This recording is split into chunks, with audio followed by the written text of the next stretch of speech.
Kita akan menggunakan heat exchanger di mana terdapat beberapa cara untuk memakai heat exchanger yang ini. Yang pertama akan saya beritahu bagaimana caranya memakai heat exchanger dengan metode shortcut. Di sini saya telah memasukkan feed-nya, yaitu berupa air dengan komposisinya 160.000 lb per hour dan juga temperaturnya 125 derajat Fahrenheit dengan pressure 20 psia. Selanjutnya, saya juga akan memasukkan input dari cold water-nya sendiri.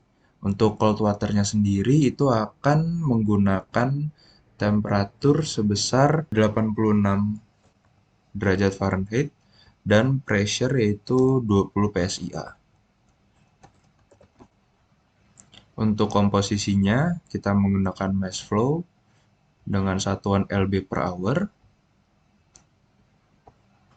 sebesar 270.000.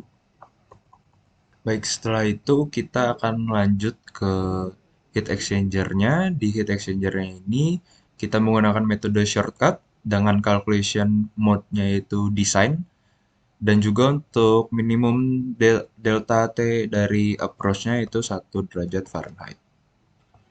Oke, setelah itu kita sudah tinggal memasukkan spesifikasi dari exchanger specification-nya, yaitu hot stream outlet temperature dengan value sebesar 115 derajat Fahrenheit sesuai dengan yang tertera pada soal. Nah, setelah semua kita masukkan, lalu kita run. Nah, setelah mendapatkan results-nya, kita dapat lihat di sini dengan metode shortcut didapatkan inlet dan juga outletnya sebesar sekian, dan juga heat duty yang digunakan kita lihat dalam BTU ya sebesar yang tertera pada Aspen. Lalu kita juga dapat melihat exchanger detailnya seperti heat duty-nya, lalu UD, lalu LMTD, dan lain sebagainya.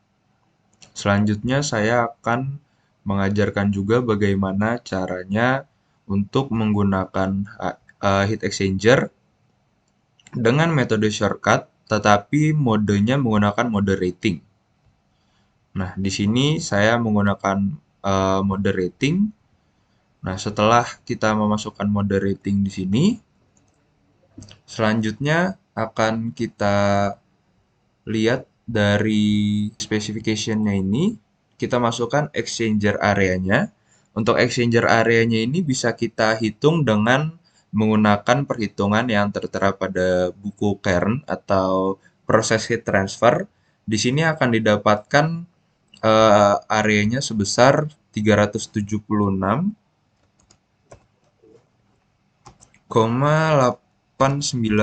square feet. Ya, seperti itu. Setelah kita memasukkan exchanger area-nya yang telah kita hitung tadi menggunakan perhitungan yang ada di buku Kern, proses heat transfer, akan kita run dan didapatkan nanti results-nya untuk metode heat exchanger dengan mode rating sebagai berikut. Lalu untuk kita melihat dari exchanger detailnya seperti ini.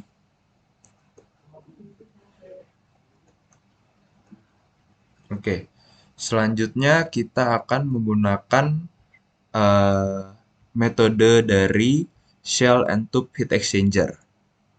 Nah, untuk shell and tube ini ketika kita mengklik shell and tube tersebut, kita akan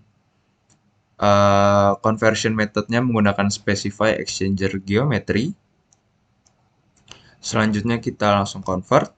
Nah, setelah kita convert seperti ini, kita dapat melihat di layar untuk memasukkan size-size yang tadinya sudah ada dari soal yang sudah tertera sebelumnya.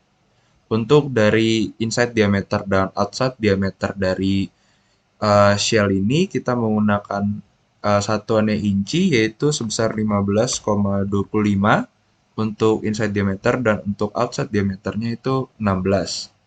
Selanjutnya untuk tube length-nya kita menggunakan satuan feet di mana sebesar 12 feet, dan juga untuk bevel-nya kita memakai feet juga sebesar 0,35 feet. Seperti itu. Lalu untuk number of bevels-nya kita ada 2, dan untuk number of tubes-nya itu 160. Dengan tube pas-nya sebesar 2. Baik. Setelah kita memasukkan seluruh size yang ada, maka kita bisa melanjutkan untuk merun dari heat exchanger yang telah kita lakukan ini. Oke, kita sudah dapat merun dari heat exchanger-nya. Biasanya ketika kita merun seperti itu akan mendapatkan results available with warnings. Nah, sebenarnya kita sudah bisa melihat results yang ada seperti tadi untuk summary dan exchanger detailnya. Tetapi untuk kita mendapatkan hasil yang lebih pasti lagi, bisa kita gunakan sizing pada aspen ini yang telah tertera di size exchanger. Lalu kita bisa langsung mengklik size yang akan dilakukan sizing secara otomatis dari aspennya yang telah kita gunakan ini. Lalu kita akan pencet size. Nah, seperti ini bisa dilihat sudah mendapatkan sizing dari aspennya. Nah, setelah itu kita akan mengaccept desain yang diberikan oleh aspen tersebut, dan jangan lupa untuk calculation mode-nya ini kita ganti dengan rating. Karena kita mau memberikan value pada hot stream yang keluar dari heat exchanger sebesar 115 Fahrenheit. Setelah itu bisa kita run. Nah, setelah kita run ini, maka results yang diberikan itu sudah tidak mendapatkan warning lagi. Maka dari itu bisa kita cek juga results dari heat exchanger-nya seperti yang tertera pada layar, dan juga untuk detailnya seperti yang tertera pada layar. Nah, setelah itu kita dapat menggunakan juga untuk heat exchanger-nya itu menggunakan shell dan tube juga dengan specify geometry dan calculation mode-nya yaitu simulation. Nah, tetapi untuk mode simulation ini akan kita jelaskan lebih banyak lagi di kesempatan berikutnya. Nah, lalu saya akan mengajarkan tentang heat exchanger flux. Bisa kita input. Nah, bisa kita input untuk spesifikasinya. Spesifikasinya ini untuk inlet, hot stream, cold, terus juga outletnya itu kita dapat lihat dari results yang telah diberikan oleh HE yang kita punya tadi. Lalu di sini akan saya masukkan untuk inlet dari hot streamnya sebesar 125 derajat Fahrenheit. Selanjutnya cold streamnya sebesar 86 derajat Fahrenheit.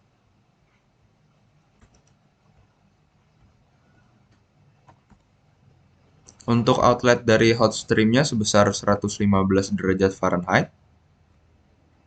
Dan untuk output dari cold streamnya sebesar 92,0357 Fahrenheit. Oke, untuk heat duty-nya, tadi kan kita memakai BTU per hour.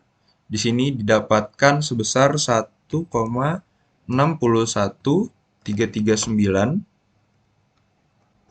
kali 10 pangkat 6.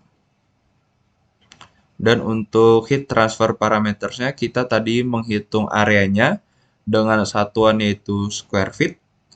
Di sini kita mendapatkan area sebesar 376,896 square feet. Nah, setelah kita input spesifikasi yang tertera seperti di layar, bisa kita run. Nah, baik, setelah kita run, sudah mendapatkan results yang ada. Nah, dari results ini bisa kita lihat bahwa overall heat yang akan didapatkan sebesar ini satuannya kita ubah dengan BTU per hour square feet Fahrenheit, lalu ini juga kita ubah dengan Fahrenheit, dan lain sebagainya kita ubah dengan Fahrenheit. Nah, di sini kita bisa mendapatkan keseluruhan yang harus kita gunakan. Mungkin seperti itu dulu untuk bagian heat exchanger, selebihnya akan dilanjutkan oleh rekan saya. Baiklah, kurang lebihnya mohon maaf jika ada kesalahan kata dan sebagainya.